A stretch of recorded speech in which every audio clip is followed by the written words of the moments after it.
Hello အားလုံးပဲမင်္ဂလာပါခင်ဗျာစိတ်ဆင်းရဲ business ကကြိုဆိုပါရစေ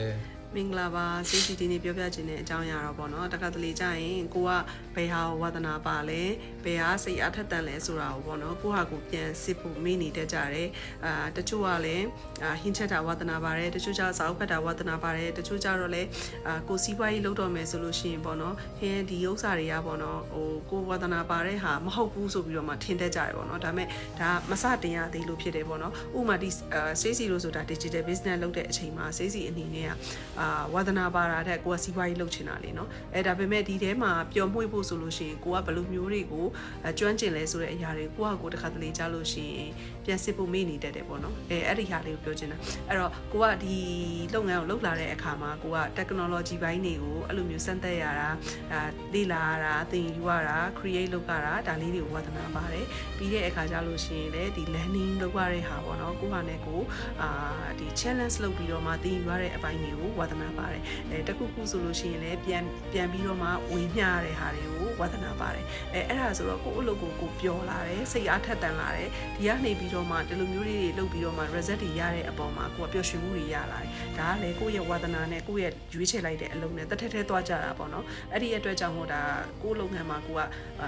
ပျော်ရွှင်မှုနဲ့လုပ်ရတဲ့အခါမှာလုပ်ငန်းခွင်ကပိုပြီးပျော်စရာကောင်းလာတယ်ပိုပြီးပျော်လာတယ်အဲ့လိုပဲပေါ့နော်အခုဒီထဲမှာကြည့်နေတဲ့ audience တွေအနေနဲ့လည်းကိုကဘယ်ဟာကိုဝါသနာပါလဲဘယ်ဟာကိုစိတ်အားထက်သန်လဲဆိုတော့ exactly သိဖို့ကတော့တခါတလေကြာရင်သိတယ်လို့မသိတယ်လို့ဖြစ်နေတတ်တယ်ပေါ့နော်အဲ့ဒီအတွက်ကြောင့်မို့ဒါကိုစီးပွားရေးလုပ်တယ်ဆိုလို့ရှိရင်လည်းဟာငါကတော့ဒါတွေမတက်ကျွမ်းသေးလို့ငါကတော့ဒါတွေဟိုမဖြစ်သေးလို့ဆိုပြီးတော့မှမစိုးရိမ်ပါနဲ့လုပ်ကြည့်လိုက်ပါပေါ့နော်အဲ့ဒီအပေါ်မှာမှကိုယ့်ရဲ့ဝါသနာကိုယ့်ရဲ့ကျွမ်းကျင်မှုတွေကိုထုတ်သုံးကြည့်အဲ့ဒီအချိန်ကြာလို့ရှိရင်ကိုယ့်ရဲ့စီးပွားရေးကပို့ပြီးတော့မှအောင်မြင်ဖို့နှီးစက်လာတယ်ဆိုတာလေးကိုပြောပြခြင်းနဲ့အဲ့တော့အရင်တွေးပြီးကြောက်မနေနဲ့စတင်ကြည့်လိုက်ကိုယ့်ရဲ့ဝါသနာနဲ့ကိုယ့်ရဲ့စိတ်အားထက်သန်မှုတွေကိုအသုံးချကြည့်လိုက်အောင်မြင်တဲ့လူဖြစ်လာမယ်ဆိုတော့ရှေ့စီအနေနဲ့အားပေးခြင်းပါတယ်လို့ဟုတ်ပါတယ်ကျွန်တော်ကတော့ဒီမိသားစုနဲ့ဒီခုခီတော့ရဲ့ဒီ digital business ကိုတစ်ဖက်တည်းလောက်ကန်နေတယ်လောက်ကန်လေးရတဲ့အတွက်ကိုယ့်ရဲ့ဝါသနာခုခီတော့ရဲ့မိသားစုနဲ့စားတော့တဲ့ဒါတဲ့ဒီမှာကိုယ့်ရဲ့ဝါသနာဖြစ်နေတဲ့အတွက်အရာတော့ဒီမှာ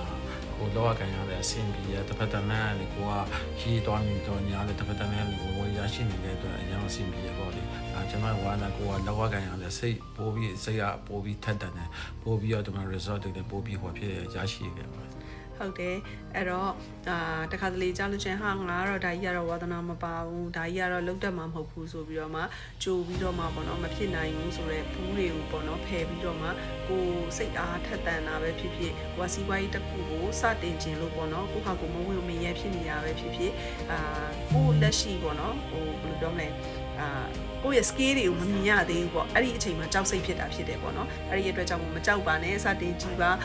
ဒီစီးပွားရေးမှာ Stacy ရဲ့စီးပွားရေးမှာမဟုတ်ဘူးကိုလို့ချင်းတဲ့အပြင်စီးပွားရေးတွေရှိတယ်ဆိုလို့ရှိရင်လည်းစတင်ကြည့်ပါကိုယ့်ရဲ့ဝါသနာလေးနဲ့ပြန်ပြီးတော့မှမြင်လာပြီးတော့မှအဲ့ဒါနဲ့ပြန်ပြီးထပ်ပြီးတော့မှအသုံးချကြည့်ပါအရန်ဟိုမှဟိုပျော်ရွှင်စရာကောင်းတယ်ပေါ့နော်စီးပွားရေးပိုင်ရှင်ဖြစ်လာ